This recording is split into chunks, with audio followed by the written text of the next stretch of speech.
Welcome to Talkin Divorce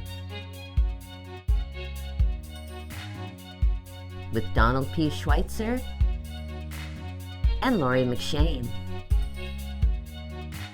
We're turning to the emotional side of separation with Holly Freeling, who practices psychotherapy, counseling, and high-performance coaching. And joining us is Ted Moreno, a certified hypnotherapist and high-performance coach and host of the podcast, Ted in Your Head.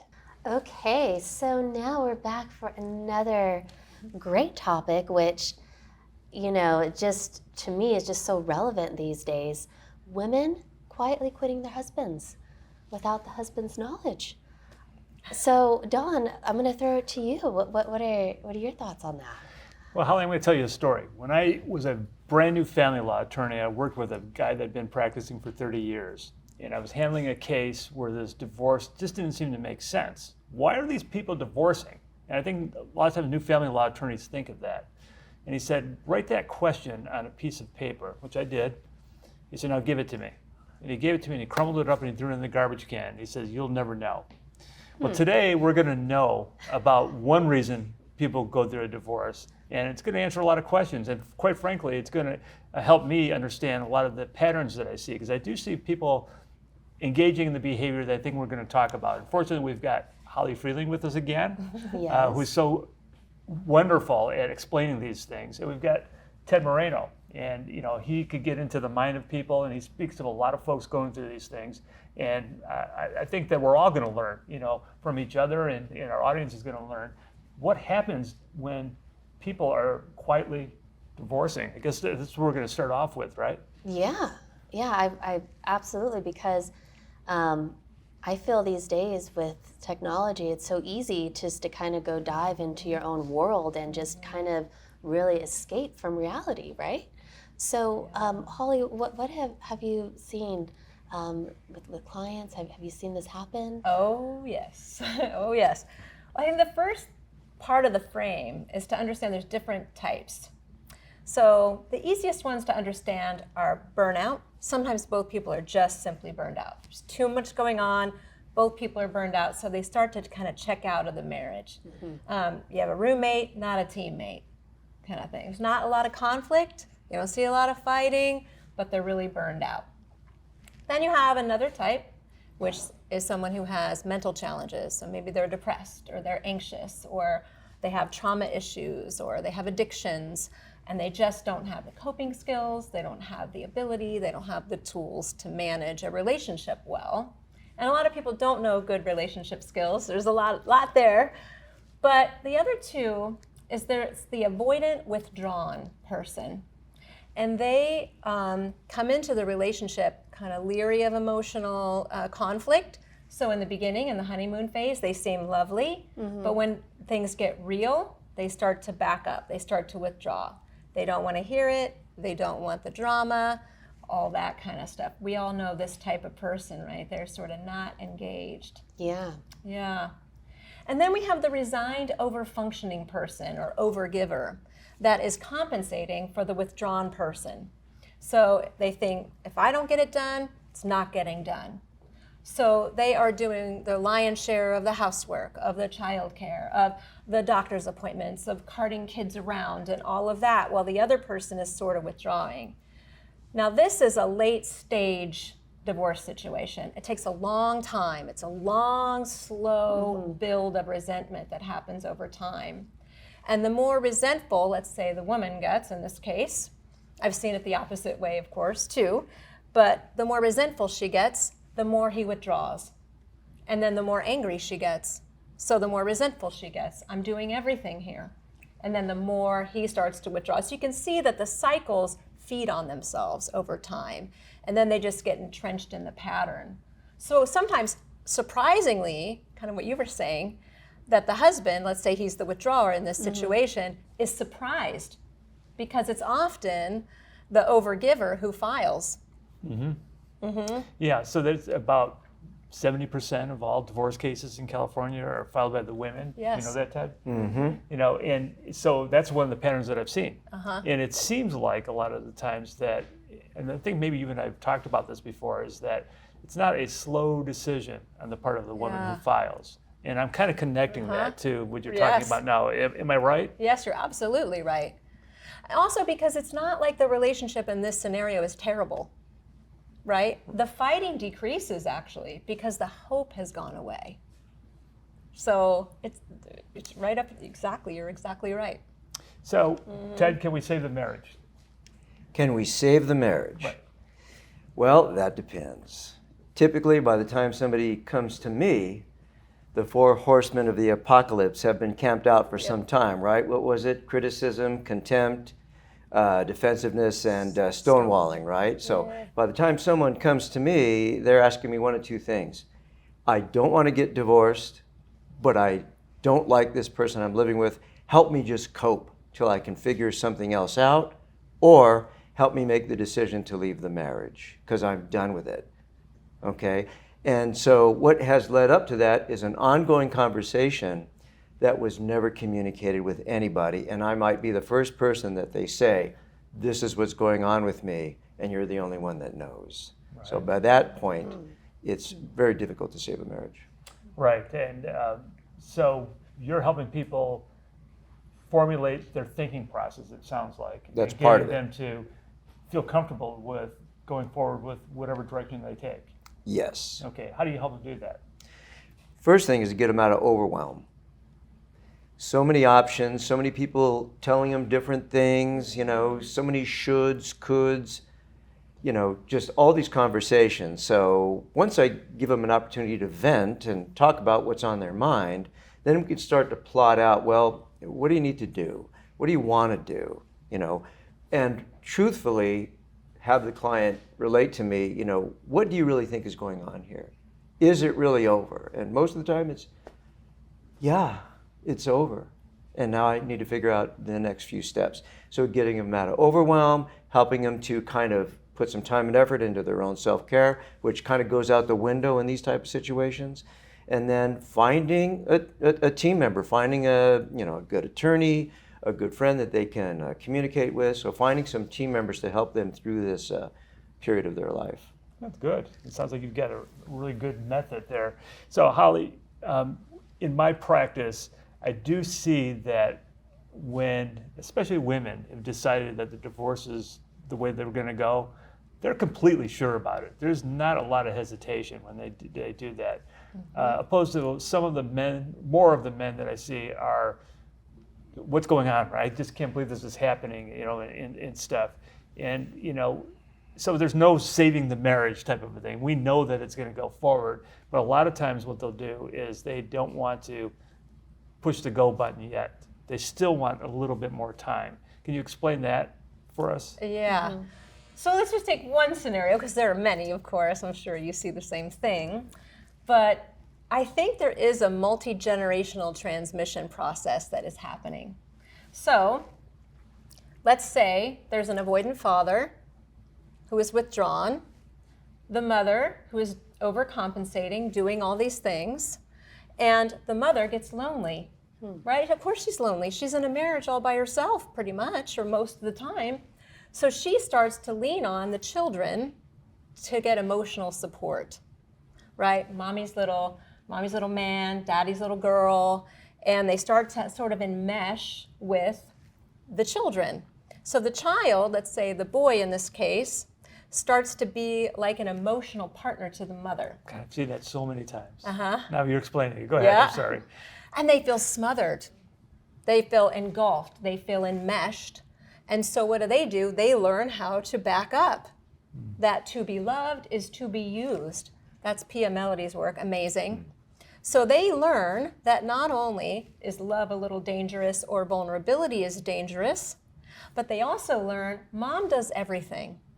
Mom does the laundry, she does the cooking, she does everything, right?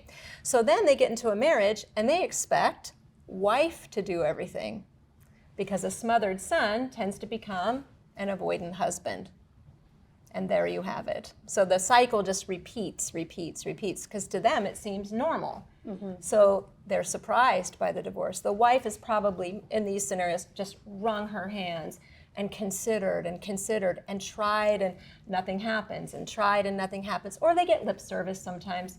The man will say, okay, we'll try, I'll be better, and then it doesn't happen. So over time, it's kind of the water that wears away the rock. Very interesting. So you've heard it. We've all heard of the expression of you can't change the spots of the leopard, right? So in your work, because you do hypnotherapy, do you actually change people during that process of who they are and how they think? No, don't change who they are. I can help them change how they think and what they do. So, hypnotherapists are behaviorists, right? So what is your thinking that's creating the behavior that's no longer working for you, and what is the new behavior you want to implement, okay? So, and it's interesting what you said. I've heard so many women tell me, I feel like my husband is another child, right? And so part of the work that we have to do is, well, that's probably not going to change, okay? You can't expect him to all of a sudden not be the child that you've been married to for however many years. And that's the thinking that needs to change, having that expectation that something's going to change when it's not, and having a different response to that, which may be divorce, or it may be quietly leaving the marriage, in which people say, I just want to hang in there until I can get my finances together, or whatever, right? So, but again, a lot of it is just getting people to sink into their bodies and get out of their heads and just experience some peace and some calm and calming down that nervous system. That's a lot of what I do. What about the old song, I beg your pardon, I never promised you a rose garden? I mean, do you ever talk to them about, hey, look, you signed up for this, do you want to just stick with it because it might be cheaper to keep him, or anything like that? Do you help them make that decision, or it's not something you get involved with? I don't help them make that decision, but I help them figure out the best decision to make, because there's a jumble of different expectations, there's a jumble of different resentments and anger and all kinds of water under the bridge. So, extracting the different ideas and feelings and expectations, that could take some time till somebody gets to the point where they say, I think this is what I want to do. And that may be, go along to get along. Okay, and I've heard that so many times. Somebody comes in, they'll vent, complain. And first question out of my mouth is, well, are you ready for a separation? Or are you ready for a divorce? No. I don't want to do that. I don't have the energy for that. I don't have the money for that. I just want to. Let's talk about that. A lot of times they don't have the money for that. Yeah. They're getting a divorce, and I see them like in their 60s. Yeah. And especially the woman, she's been a housewife, and there's not a lot of money that's going to go around after they divorce and stuff. So, that's a consideration they got to make. Yeah. Right? Mm-hmm. And they're just like, I just want to hang in there, avoid as much as I can, do as little as I need to do to make sure he's not upset, and hopefully he'll die, or marry somebody rich. Somebody will come into my life, So a lot of unrealistic thinking. Or Holly, can there be some passive-aggressive behavior in these type of relationships? Oh, why, yes, Doug. Can you tell us about that? 'Cause that's what I would think would happen. It's like, I don't really want to be here, and I'm tired of you watching, that conservative talk show over there, and I'm going to be, making comments and, things like that. Do you see that part of the phenomenon here? Yes, I absolutely. And I think, one of the things we do is we want to unravel the pain cycle, the negativity cycle. So you do this, and then this person does this, and so on and so forth. But the thing a lot of people miss is the positivity cycle. I think it's so easier to focus on the negative Yes. rather than the positive. That's just, And especially if you've been married for a while. and you're just in this constant, same cycle, and it's just on repeat, and how do you find your voice, going on being in repeat every day? Or the installation of hope when you feel like you've tried and tried, but to really sit and have heart-to-heart conversations, because sometimes the withdrawn partner, when they know you're seriously going to leave, you see it, that's the point where the wife is done, and the husband is saying, whoa. Mm-hmm. But if you had started earlier, and okay, what really makes you happy and fulfilled, and what do you need from me, and all of that, you can start the positivity cycle, but you have to do it earlier. I don't even know what the positivity cycle is, so thank you for bringing that up. Tell me about that. What is it? You were Oh, asking her or with me? me? Somebody help me here. Well, I could just go based on my experience. Uh-huh. It's easier. For me, it's best to be motivated to have positive thinking, positive affirmations that I've been starting to incorporate in my daily habits, because I feel that brings me along through the day and it gives me hope. Yeah. And all, it gives me hope and I'm going in the right direction. Yeah. Rather than the negative, then I feel becomes overwhelming. I get super tense. My body doesn't like it. My body goes like all over the place, and I'm just carrying around like this weight. Yeah. And so I personally don't like to go there. So I want to get rid of the negativity and try to more focus on the positive, because that ultimately is what I feel any person in a relationship is striving for, to find their own guidance, spiritual guidance inside, I think. Yeah. So Ted, do you help people with their positivity?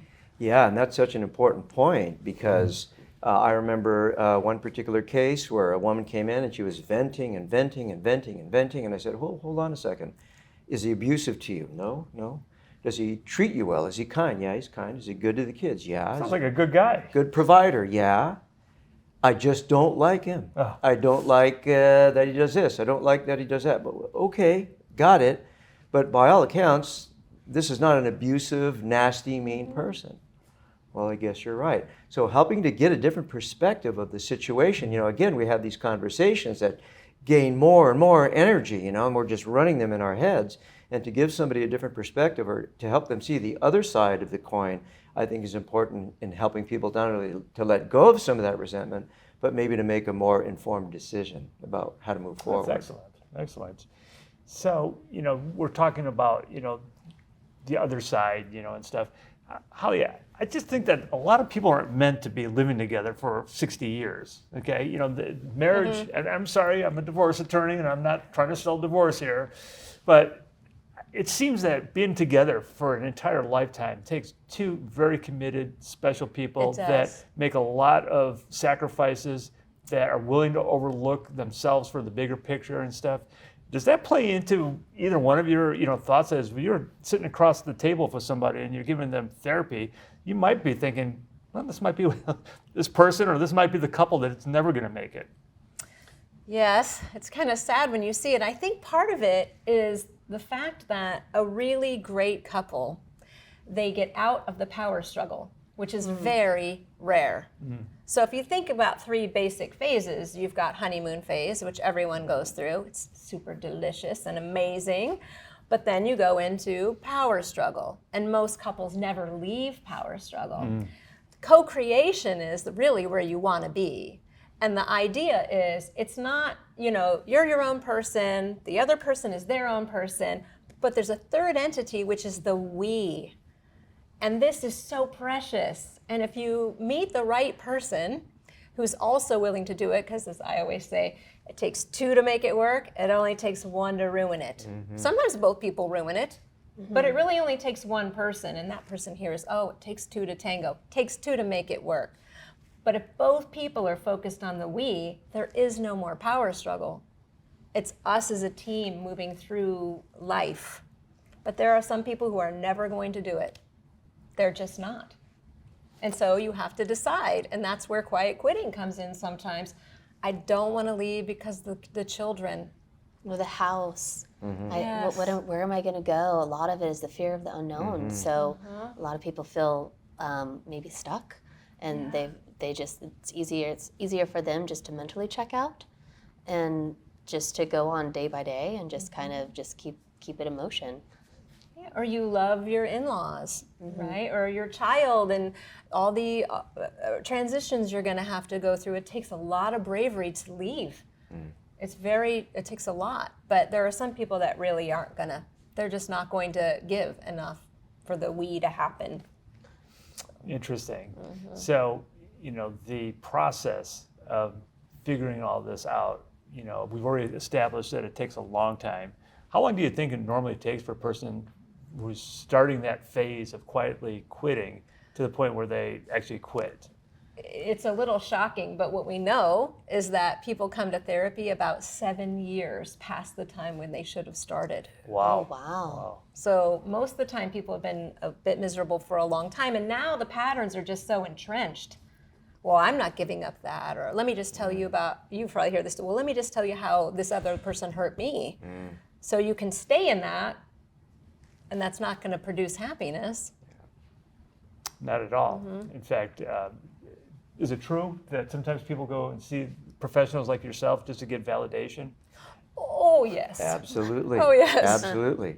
And it's a slow burn of repeating the same conversation, having the same complaints, but many times not communicating them, not willing to do something about them. And yes, people come just to vent, just to have somebody listen to them, and then go back and go about their business.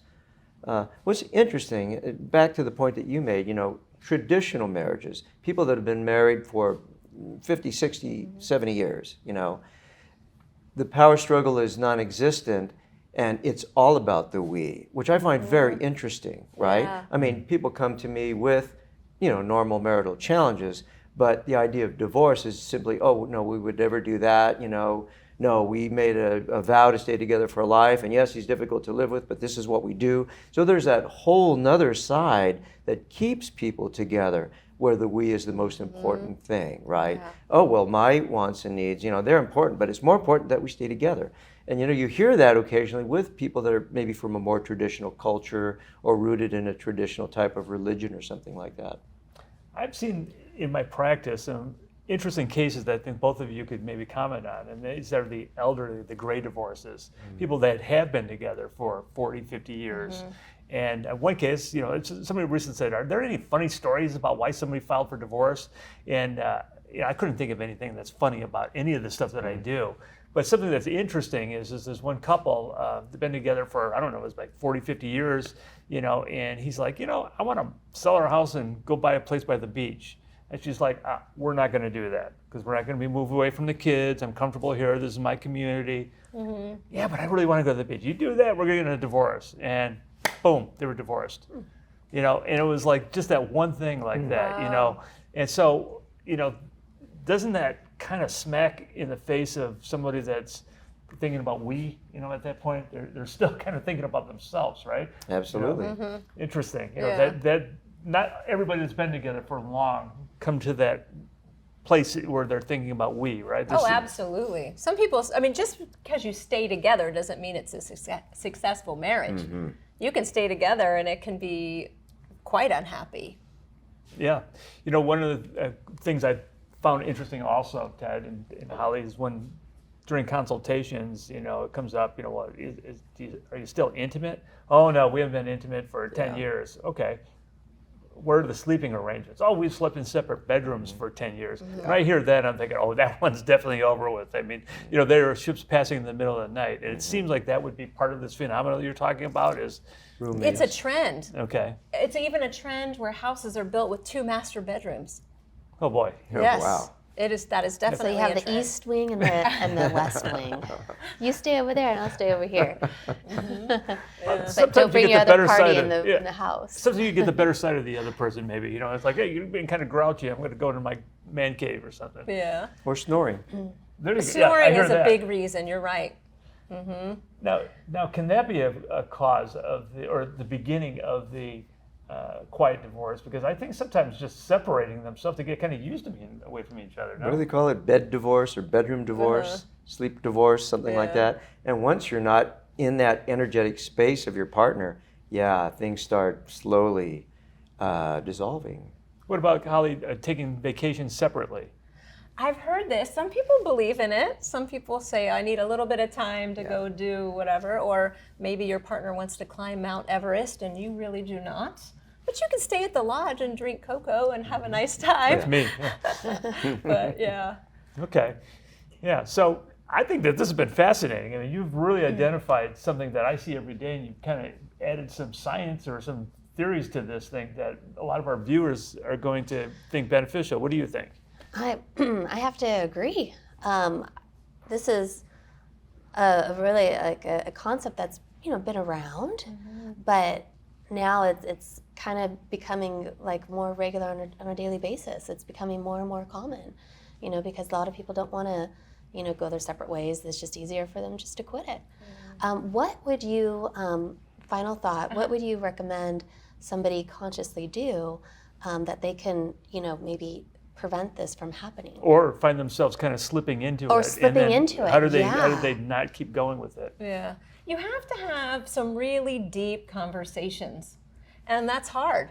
A lot of times because people are afraid, right? I don't want to have to own my part. That can be really difficult. But really, you have to be emotionally intimate. Not just physically intimate, but emotionally intimate. And of course, physically intimate is a big deal too for people. You can only live so long, or some people really want to have an intimate life. So, yeah. But I do think you have to start earlier. You can't just let it go on and let it go on. And life is busy. There's so many things to do when we're distracted all the time. So you need to make it a priority. It is one of the greatest predictors of your happiness, who you choose to be with and how well you do your relationship. Mm-hmm. Cool. Yeah. Well, this has been fantastic. Ted, Holly, thank you very much. And please come again. Thank you, Donna. Will do. Yeah, of course. Okay.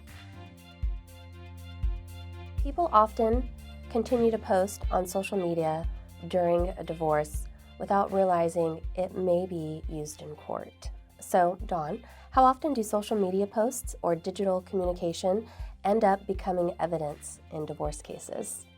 A lot more, Lori, than what people imagine. Okay, I like to say that the playing field has really changed through the years. 20 years ago, when I was practicing law, social media had no presence in the courtroom. Now, almost every case has a tinge of it at the very least. Remember the old saying, everything you say can and will be used against you in a court of law? Yes. Well, guess what? Anything that you put in social media can and will be used against you. How about the woman that wants to go down to TJ and have a great weekend of drinking and getting drunk and falling on the floor, and there's a question about her sobriety and her ability to care for her children, but she posted on the social media thinking that her friends would like that. Well, guess what? That ex-husband's going to like that too, because he's going to attach that to a declaration, right? There's other scenarios, where people are bragging about how much they own, or the fancy cars that they drive, and they claim they can't pay support.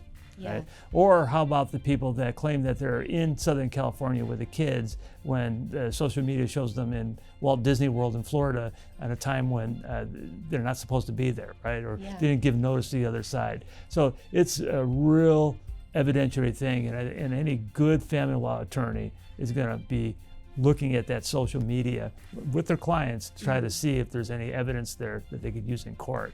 If this conversation resonated with you, you can watch more episodes of our expert discussions on our YouTube channel at Talkin Divorce.